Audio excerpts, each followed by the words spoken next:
Everyone good to go? Yep. All right, we're recorded. All right, I'm going to call to order the Plan Commission study session for February 15th, 2023. Sergio, roll call, please. Bob Rolson, Here. Yolanda Cardona, John Gill, Here. Joe Gomestego, Here. Bob Valois, Here. Jenna Lordson, Here. John Kennedy, Here. Attorney Adam Decker, Here. Engineer John Dykstra, Here. Councilman Liaison Brian Blazak, Present. and Town Manager Joe Wizawati is not here today. All right, under old and new business, we have 2022-16 amendment to subdivision control ordinance establishing a sidewalk, curb, and gutter installation fund. This will go to public hearing at our first, I believe, March 1st meeting on Wednesday. Adam, if I could turn it over to you, if you again want to give the board a brief overview of this, please.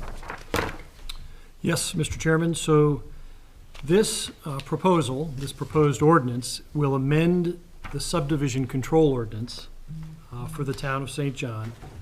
And the purpose of the amendment is to provide for the payment of funds to the town in lieu of the installation of curbs, gutters, and sidewalks in those circumstances that the Plan Commission determines that such installation of curbs, gutters, and sidewalks would be impossible or illogical within the proposed subdivision.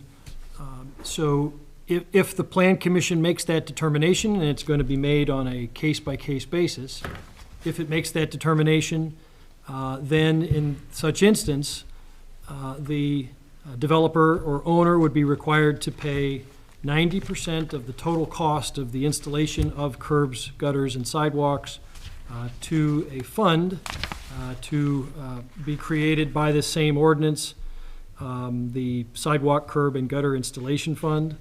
And those funds would then be collected and could be used by the town council for projects related to installation of curbs, gutters, and sidewalks throughout the town.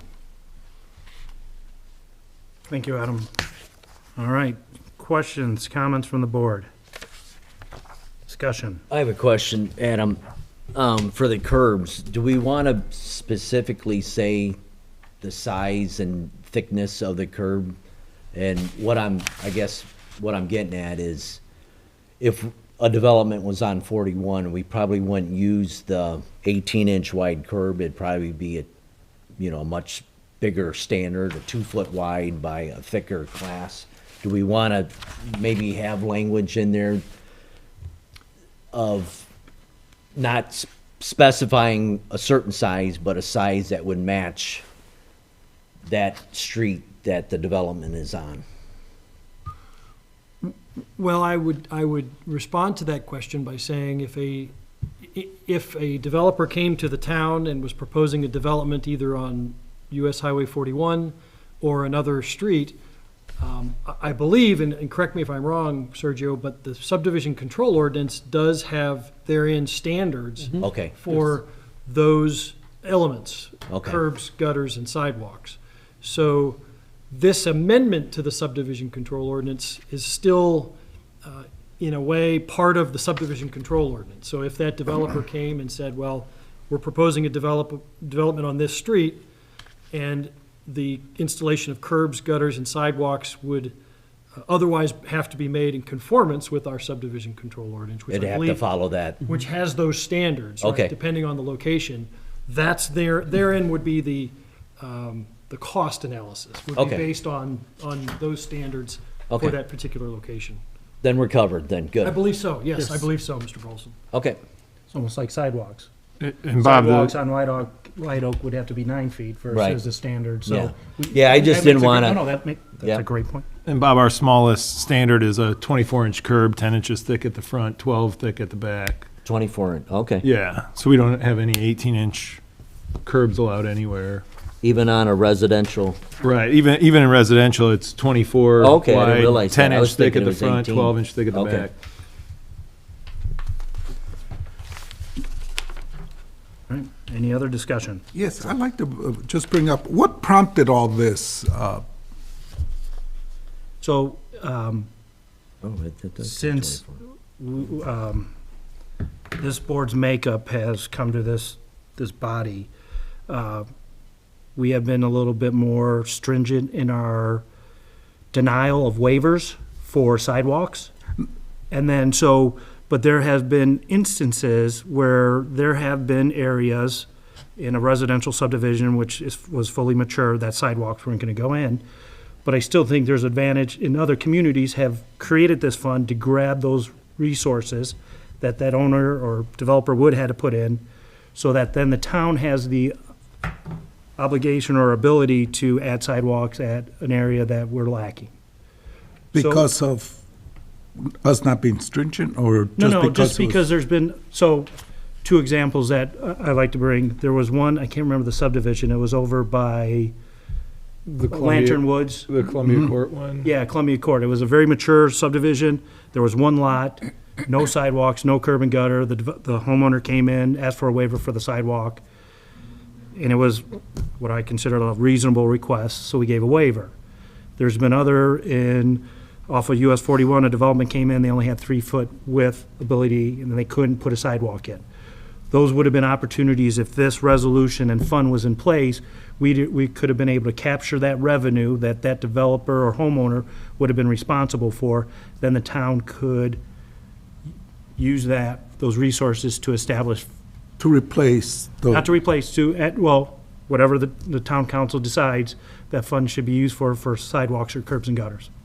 and the 10% would be picked up by, 10%, so sometimes copying is a form of flattery. So what Adam has found that another community within Lake County has a very similar ordinance, and the 90% is sort of a arduous, number that we could decide. We can make it 100. But I think in one of our last study sessions, we all agreed to a 90% number, but that's up to this board to decide. But they thought that was a fair and reasonable dollar amount. And the analysis of cost will be done by our engineer based on unit pricing and linear footage of the curb and gutter. now, I think I was at that meeting, the 90%, where we all came out, and I was still questioning how they were coming up with 90, but I'm still tinkering it, because if you look at the economic factors going into the 10%, it could be pretty heavy on the town people, because that's who will pick up the tab in some respect. And I'm not in the town council or anything like that. I'm just trying to look at the ordinance that we, by our pledge, have to basically, like you called it, stringent, but be firm with it.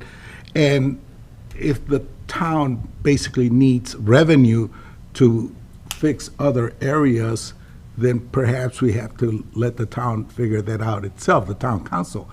Our job is, and I'm just this dialogue here. I think our view is actually to look at the ordinance and say, if a developer comes in and says, well, it's too hard for me to do this, or for us to think it's impossible for them to do it, then what is the word impossible for us? It's some people, impossible may be a little thing, but to some other people it'd be a lot. So I think that definition we have to be extremely careful with.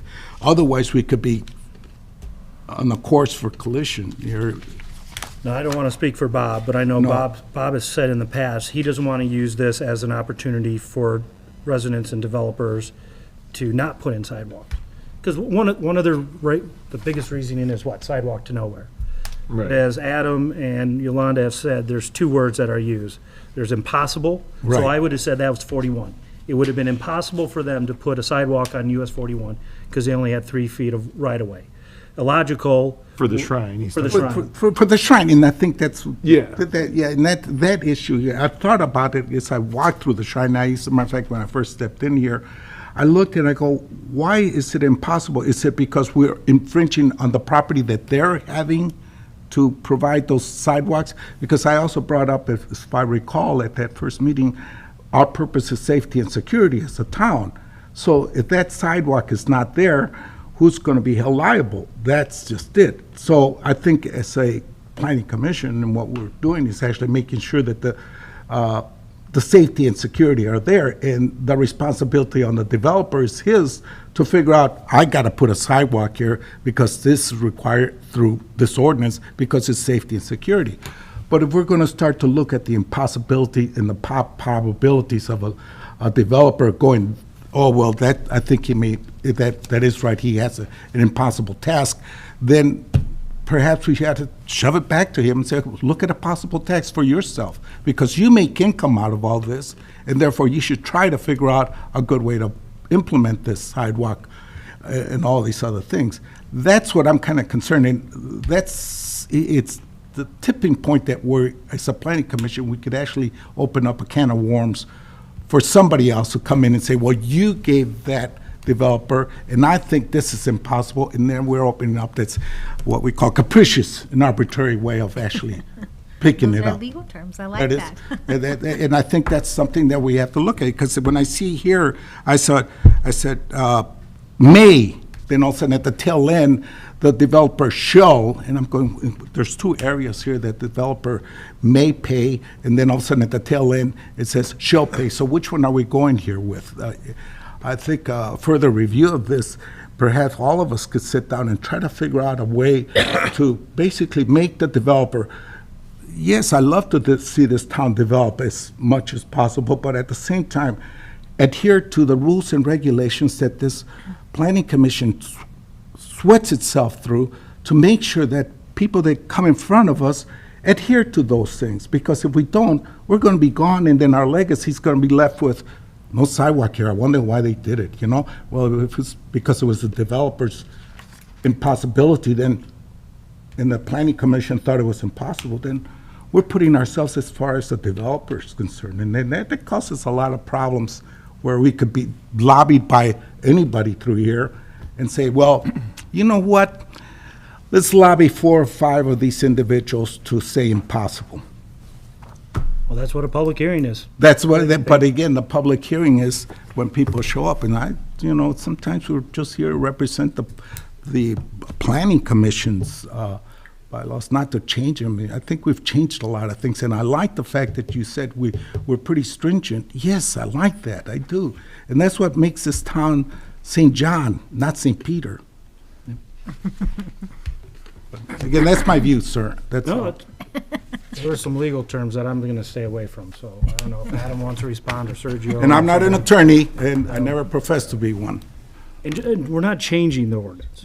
We're adding a fund to our ordinance. So our ordinance is well, let me rephrase it. We're adding to so it's changing in the fact that we're adding a fund for those situations where, and I'll say impossible or illogical opportunities that currently now we don't have. Now, when you say like the residential development, I think that would have been illogical for yes, we could have said no, and they would have put in a 100-foot sidewalk that, based on the development of that residential development, they would never have sidewalk touching that sidewalk ever. And I think that's illogical. Now, sidewalk to nowhere, that, future development or future development will hopefully tie into that sidewalk. Hopefully. Well, the development on Hart Street, 93rd and Hart Street. Legally, we couldn't tell that developer to put a sidewalk in there or curbs because it's in a floodway. And maybe this would, instead of With this in there, they not could have paid missing out into the on that kitty opportunity, at least we can get the funds and use for it that elsewhere in sidewalk town. and that curb. Because legally, none of us could say, you have to do it, because he legally could not do it, because it's in a floodway. But that project there, we could have said, okay, you can't put it in, but you're gonna pay X amount of dollars, depending on what John, our town engineer, calculates. So then you. So we didn't miss an No, opportunity. and that is true, and I like that. But you now identified that. You identify the impossible thing. Yeah, that was impossible. So if we could kind of address it in that fashion, I think the town, if they look at this, they could actually start to go through it. You know what? They're looking at all angles that. Yeah. There's no questions asked in the impossibility of it, the illogical part of it, and all those things. But we have to address them, so that way we don't come up with somebody saying, well, you said it was impossible, Yeah. but look at the guidelines that we put on that, they're impossible. Well, I could, probably safe to say that we're all level-headed here, and we know what, for the most part, what's impossible or what's not, or can it be done or can it not be done? And, you know, we all have our own vote. Right. You know, a yes or a no. But I think we all analyze it enough, and we just don't rubber stamp things. We let it, we work it No, to try to get the best Plus, don't you think, best development we can. And I like the that. best I- bang. and I And I do. think all of us do that. yeah, and I do, but when we put in a resolution like this, an amendment, and we're putting impossible, if we could, I know we're all level-headed and everything, but the people out there that come in front of us, they could say, well, this is impossible right here because of, we can't do it. It's a floodplain. Yeah. And so therefore, you know, we're safe. We don't know who's coming behind us. Some of us could be a little loose here, but it could actually say, well, they already addressed it by impossibility rather than it was just impossible, you know. And I agree, we're a lot level-headed here. We do talk about it. We have a nice dialogue about it. But if we just address that impossibility, what is considered impossibility? And well, we're all level-headed, so we know what it. So I think that's something that we can look at rather than just putting those words like that, so that way we feel comfortable. I'd like the idea to put that, how to raise funds for other areas. I think this is a good way, but And I don't want this to come across as a revenue-generating no, resolution. not that too, sir. This is in situations where this plan commission, Rare situations. on a Rare. majority, has a petitioner come to us, make or either a waiver request for a sidewalk waiver or curb and gutter, and then we either accept it or deny it, and then put them into this resolution. In extraordinary circumstances, per our determination. I think So- that would be up to us to look at the proposed area being developed or subdivided and look at the topography and the setbacks and the distances and the right-of-way and all that. And then you can kind of make a determination of, you know, possible, impossible, you know, So there's no- and whatnot from there. And there's no, like, as that discussion is happening, yes, you have, we try to be logical, we try to not, work with the petitioners that come in here, and when I say work, if we find something impossible, like Hart Street, that was a great example, where Right. legally they couldn't do it, I think that's, you had that give and take before it comes to this. You Right. still have that give and take during the whole vetting process before we make any recommendation. Remind me, what was the issue with the shrine? Like, So US 41 expanded. yeah. And so what happened is it encroached in the right-of-way and only left, so the shrine was platted, they had their site, and then when US 41 expanded widthwise, it only left a 3-foot strip from their property To the edge of the to the road. edge of the roadway, To the back of the curb. to the back of the curve. So that was one where it was impossible because our standards wouldn't allow for. Would have been an 8-foot sidewalk and a 3-foot space. Yeah, Gotcha. Yeah. so Hart Street, this one, or Shrine, I can't remember the subdivision, would have been 3 examples. It's Montfort Drive, I think. Yeah, is it would have Montfort. been 3 examples Yeah. where it was illogical, impossible, Yeah. that we went through the process, we discussed with the petitioner, and would have been an opportunity for the town to Gather some funds, yeah. gather. Well, And when and- it's, and I'm sorry, and we use 90%, Joe, because we don't want to make it tit for tat, like not a punishment. But so it gives them some relief, when it's impossible. Someone's going to say, it's impossible for me to put a sidewalk here, but now I got to pay. So I think we were trying to be a little bit sympathetic and lower it to like a 90% rate. So that's how we came, the number again is arbitrary, but that's how we came to. And I plus, was just don't you gonna say- don't you think the developers themselves will look at it and go, well, it's impossible to put a sidewalk in here? And the answer is, well, you charge developer A, $15,000-$20,000, and you want me to pay 40. He's gonna make more money on his development because you're gonna make him put in sidewalks, but me, or I don't want to put in sidewalks because it's impossible, but him gets away with it, and you gave him a free pass, and it didn't cost him anything.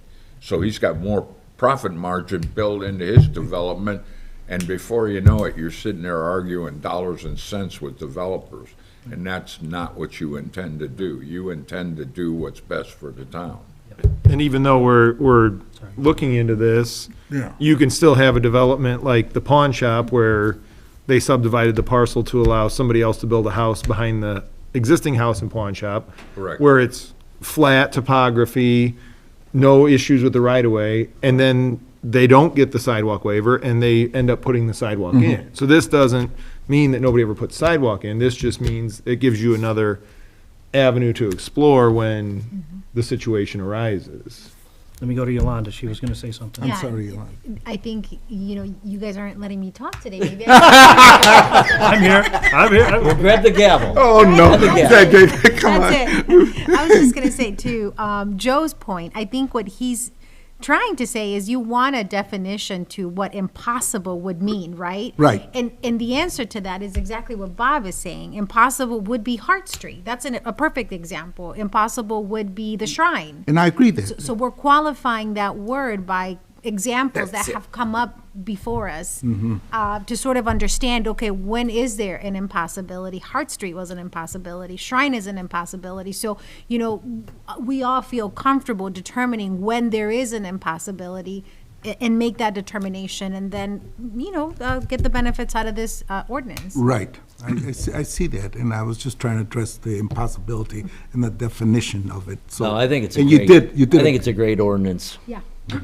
And I think it will stop people from asking for waivers, because in the past, they were like, ask for a waiver, we don't have to put in sidewalk, and we walk away all clear. Right.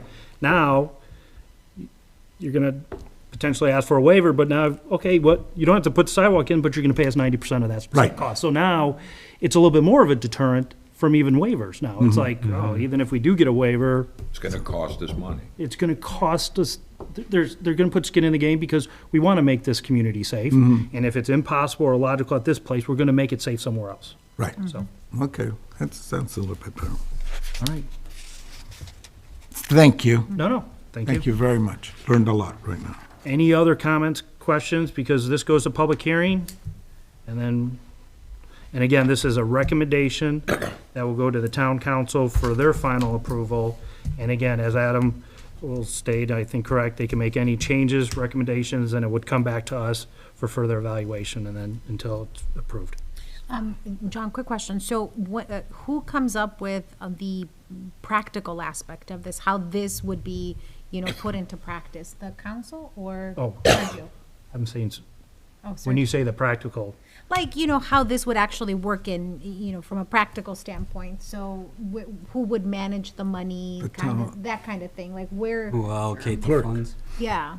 so from my understanding, the fund would be held by the clerk treasurer, and then it would be the town council's responsibility To decide where the it's going to be allocation of the used, funding. right? Okay, In other words, we'll vote on it okay. on a case-by-case basis. In other words, we want to put in this 100 yards of sidewalk.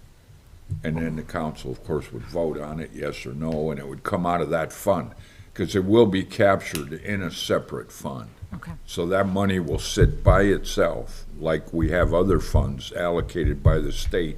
So therefore, the money will sit here. And if you don't use it this year, it'll just build Okay. until you spend it accordingly.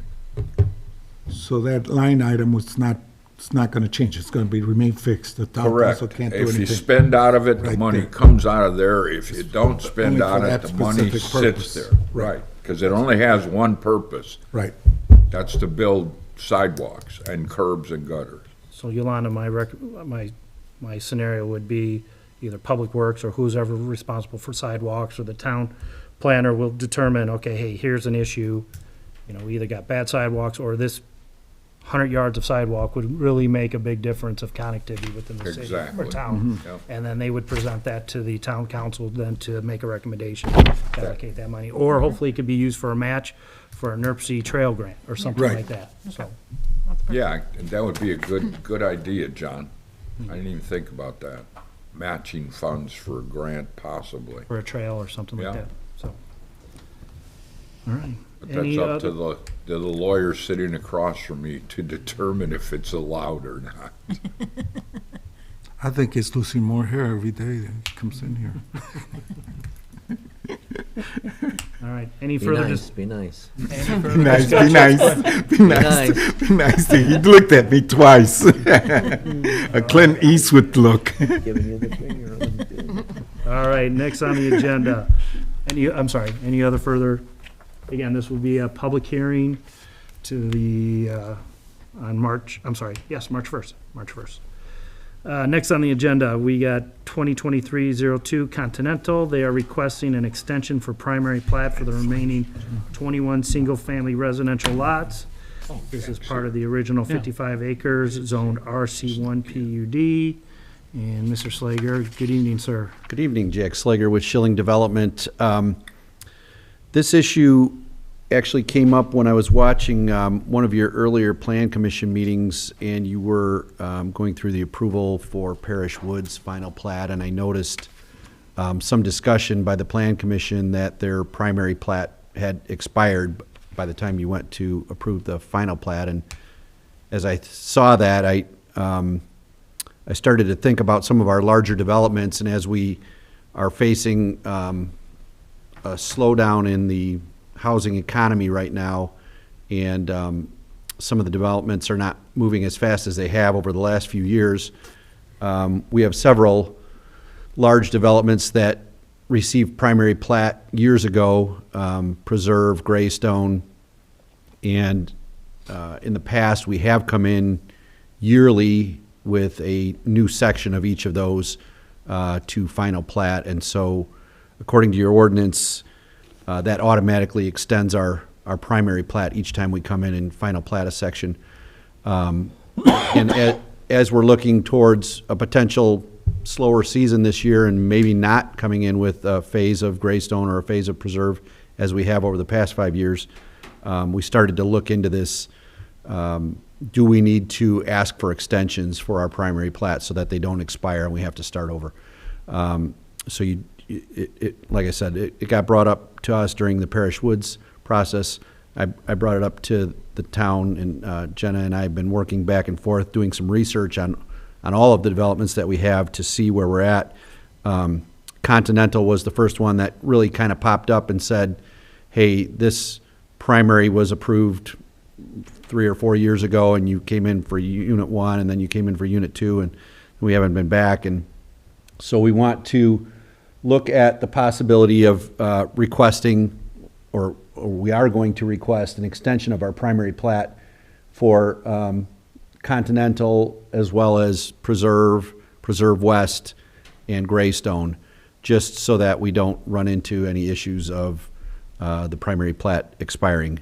The way that your current ordinance is written, and this is out of your subdivision control ordinance, primary plat approval shall be effective for a maximum period of 12 months unless application by the subdivider in writing an extension of time is requested. And the Plan Commission, finding reasonable grounds therefore, can grant one or more extensions which shall not be for a longer period of time than 6 months. I had brought this up at a previous meeting with, I think, Joe, and again, as we look at residential slowing down for a little while here, hopefully for a short time, but 6 months seemed like a very short period of time, and it feels like I'm going to be back in here every 5 months asking for extensions. I asked if there was any way that could be a year. We have run into this a little bit in Cedar Lake, and they do 1 year extensions. We have a development there that's been ongoing for a number of years, and I go in every year and ask for a 1 year extension. So that would be our preference, but for sure we're going to start to come in and ask for these extensions. So I wanted to get in front of you tonight and talk about it a little bit, and just see if you have any concerns.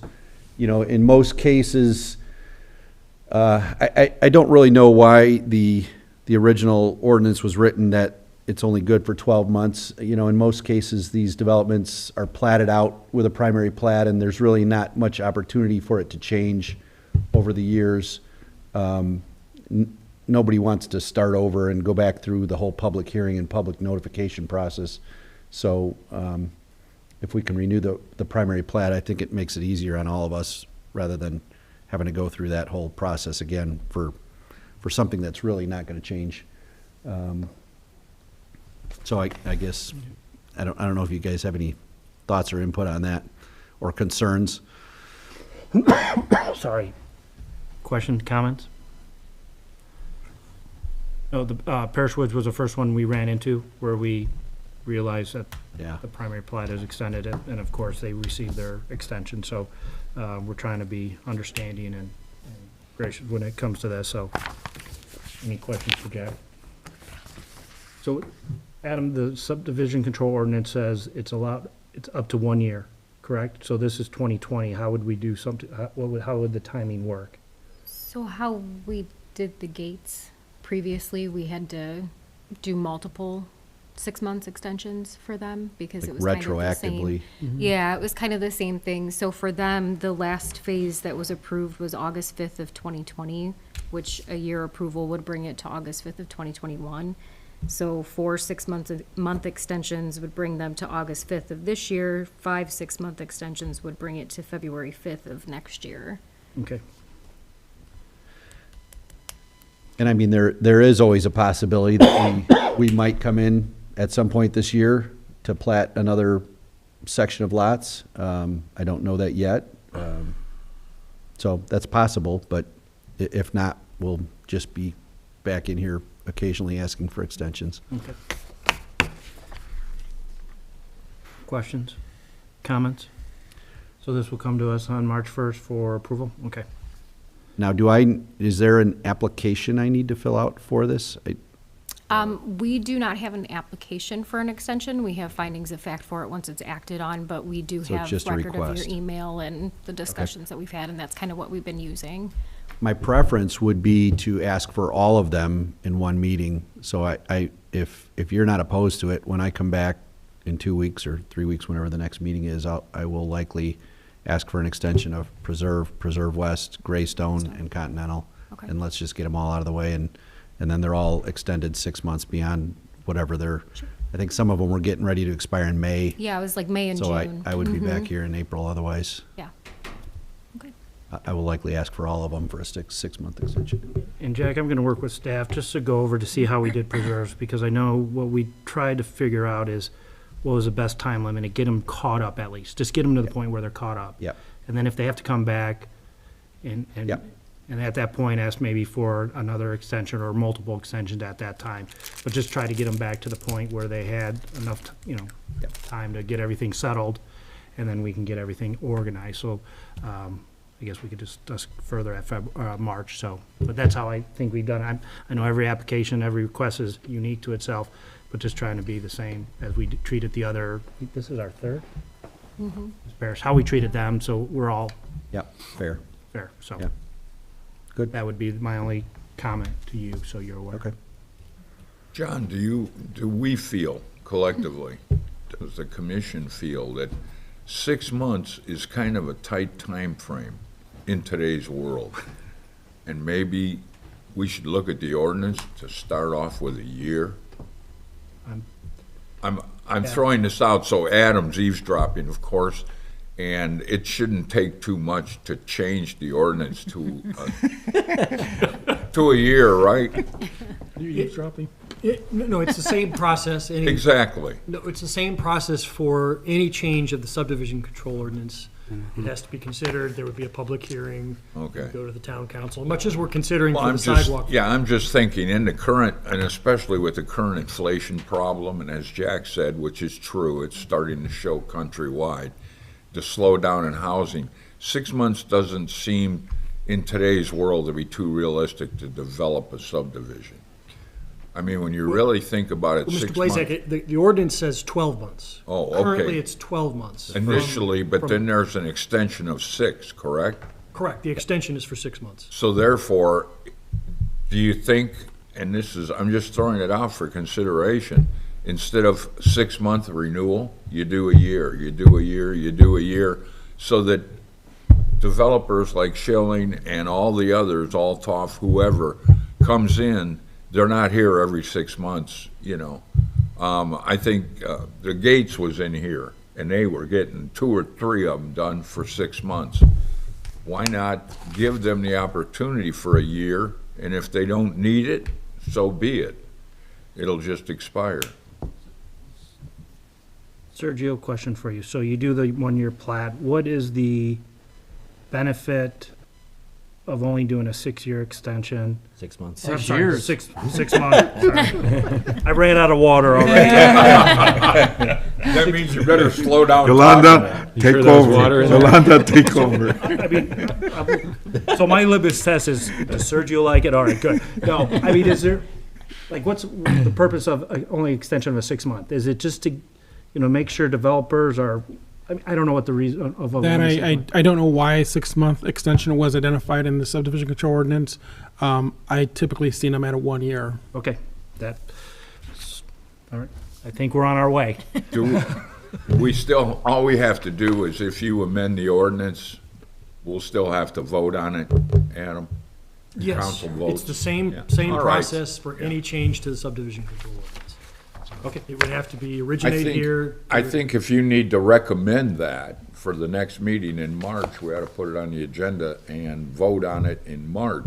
Well, there's got to be a public hearing. Oh, okay. there we Well, go. that's, Can't go that quick. It's got to be Can't go that quick. rewritten. Vote on it now. I think we. you take all the fun out of this. I'm sorry. Just, I've learned that process. So yeah, a resolution would have to be written, brought to us for study session for discussion. Next meeting, we could open it, announce that we're going to have a public Why don't we get hearing. that process started then? Okay, very good. Ultimately, it'll maybe free up your agenda a little bit, otherwise we're all gonna be in here. Get to see you I know, annually, as much Jack. as I like coming here. There's a purpose. See that, Jack, your visit here tonight's been productive. Thank you. So, Jack, you understand what you need to provide Yep. to the plan commission for us to get it on the agenda? And when does he need to have that so it's on the agenda? Okay, I'm just here, want to I make know. sure we're dotting our i's, crossing our We'll t's. communicate that. We'll talk. Be ready. Okay, we'll talk. Jack will talk. Okay. Thank you. Anything else for the good of the cause for the board regarding this? I love what we did today. You Awesome. guys gave me a good education. Good. Thank All you. right. All right. Good or Any bad? other thing else?